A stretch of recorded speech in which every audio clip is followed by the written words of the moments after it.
Well, good morning and welcome to Zen Fits here in Blackstone, Virginia, where everything fits. But then you have to be at the center of your world for everything to fit. Notice that, you take a wheel. It's only when you're at the center of the wheel that everything in the wheel fits. All the spokes go into the hub, into you. And all the spokes go out to the wheel. So the spokes come in and the spokes go out. You are the center and you are the periphery, you see. So everything fits. You're outside and inside at the same time. The problem is we look at the world through our consciousness and we're either inside or outside. But we can't be inside and outside at the same time. So nothing fits. If we're inside, nothing fits. If we're outside, nothing fits. You have to be at the center and the periphery at the same time. And that is Zen. The title of today's talk is The Sting of Trump. So Trump's in the news today. He's going to turn himself in. He's going to be indicted. We're going to see a perp walk. We're going to see a perp wop. Perp wop. But the title is The Sting. So let's take a look at what a sting is. The most famous sting was the movie The Sting with Robert Redford and Paul Newman, where they brought down this criminal who was very strong. They brought him down, as I recall, by arranging a situation where his own strength defeated him. This is judo. This is martial arts. This is Bruce Lee. You don't confront the energy of your enemy. You let his strength defeat him. Boop, bum. You see? So here's from the enemy. Here's David. Here's Goliath. Goliath rushes you, and you just whoop and go boom. You see, his own momentum destroys him. You see. So in the movie, our heroes create a situation where the strength of the target defeats himself. That's Trump. That's Trump, you see. Trump will be, in our history books, not listed among presidents, but as a Shakespearean tragedy, a Shakespearean character like the Great Gatsby or the Great Trump. He'll be the food of literature. He'll be the source of books on the psychology of Trump, because Trump is America. Trump is America. We don't think, oh, he's Trump, and then of course Trump divides America. So I'm not Trump. I'm Trump. I'm not Trump. Wow, wow, wow, wow, wow. But Trump, metaphorically, as a tragic figure, a tragic character, a literary character, you see, is bigger than life. Trump is bigger than life because Trump is America. Trump personifies America. Remember the book, The Ugly American? Well, Trump is the ugly American. But he's not a literary figure. Write about the ugly American, make a movie about a character. Trump is the ugly American.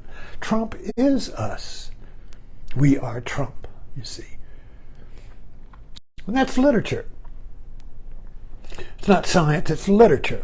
So Trump will go down to history as literature. As our character. What brought about the rise of Trump? What brought about the rise of America?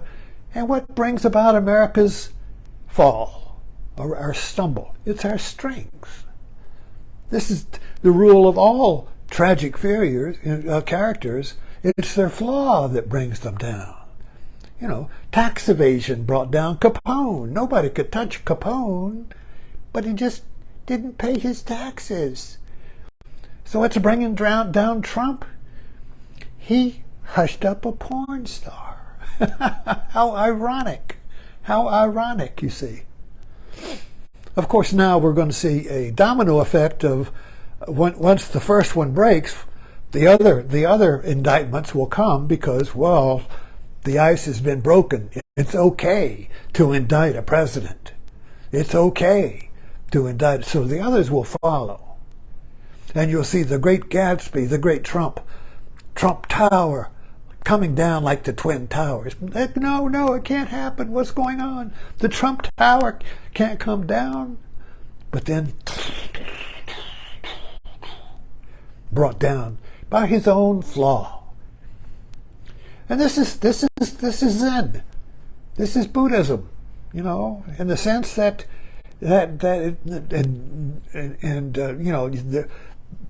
everything has a flaw. Everything has a crack. There's no perfection. Now, a friend of mine gave me, I wish I had it with me. I don't think I've got it over here. Maybe not. I should have. But anyway, somebody gave me a bad day cup.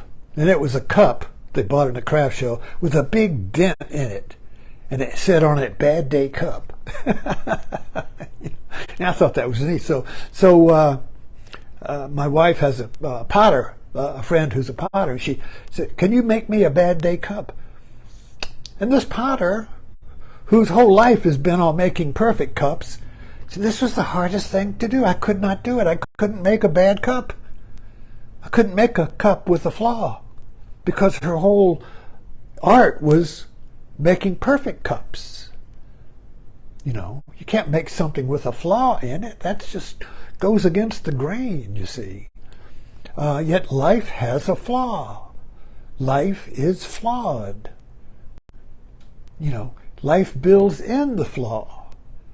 Because it's the flaw, it's the grain of sand that creates the oyster. It's the flaw that creates the contradiction between perfect and imperfect that brings about creation. Creation, which is life, is generated by the flaw in life. So your flaws, you see, are both flaws and the means for creating your life, for evolution. So like evolution, what's evolution in this kind of weird idea of mine is transmuting the flaw into perfection. But then the perfection has a flaw, so again, you transmute that flaw into perfection. So you go in a dialectic of perfect, flaw,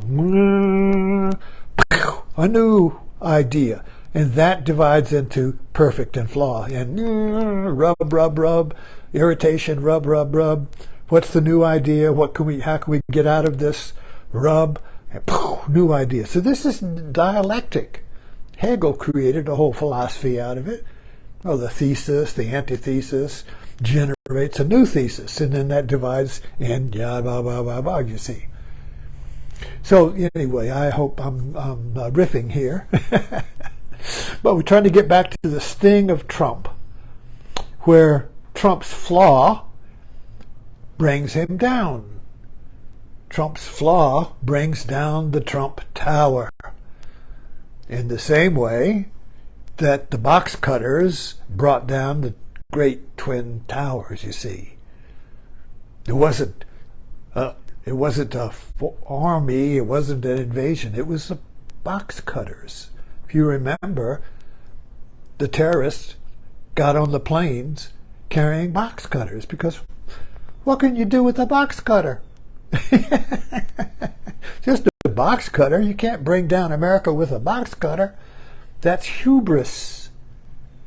That's America's flaw. Hubris. That's Greek word, or Hebrew, I don't know which. Tragedy, the whole Shakespearean, the Greek tragedy. I think that's where it came from. The Greek tragedy, the tragic fairy, was a Greek invention of the hero who brings him down by Achilles' heel. Every hero has an Achilles' heel, a flaw.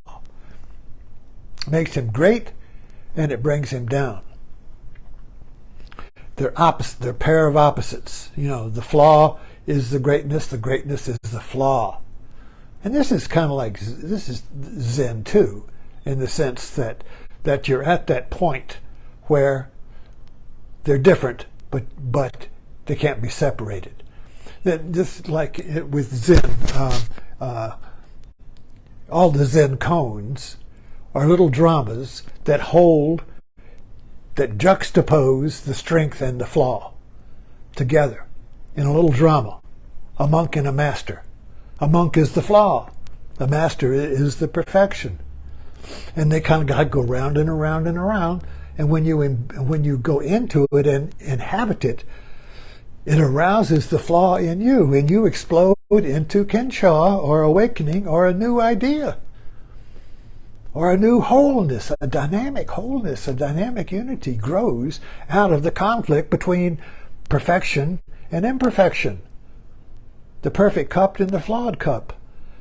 When you put them together in one situation, wow, wow, wow, wow, wow, pew, you either shoot yourself or somebody else, or you are born again. This is Christianity, born again, creating a new you.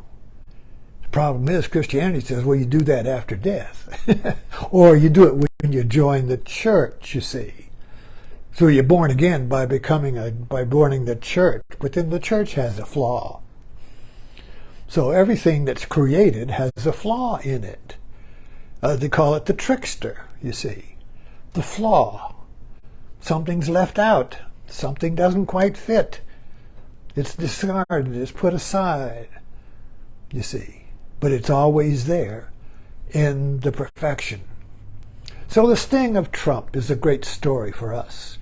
I mean, I love Trump because I've been writing about him for years. My God. We've all been focusing on Trump, chewing on Trump like it's a Zen cone. What is this Trump? Can't swallow him, can't spit him up, it can't stay the same. Can't get rid of him, can't keep him, and you can't live with him. This is Zen. Zen brings you to the point where, like a rat in a bamboo shoot, it can't go backwards, it can't go forward, and it can't stay where it is. The pirate's plank. I love that little story. Pirate's plank is you can't go back because it's a pirate with a sword. You can't go forward because there's a shark. And you can't stay there. What do? You have to be born again. You have to start over. You have to create a new idea, a new world, a new way of seeing, a new way of knowing comes out of this conflict between perfection and imperfection. The perfect cup and the flawed cup are one cup, and they generate energy. This contradiction, this twists in our consciousness. Who am I? Am I this or that? Why can't I be this? I want to be that. The contradiction, the twist, the flaw is the generator of life, is the generator of joy, is the generator of the cessation of fear. The cessation of fear. This is what Buddha was talking about. The cessation of fear, the cessation of old age, sickness, and death, which is fear. There's a cessation of fear. But you have to go into the sting. You have to go into the contradiction in your nature. Buried in your nature, in my nature, is this flaw, this Trump. Thanks for dropping in.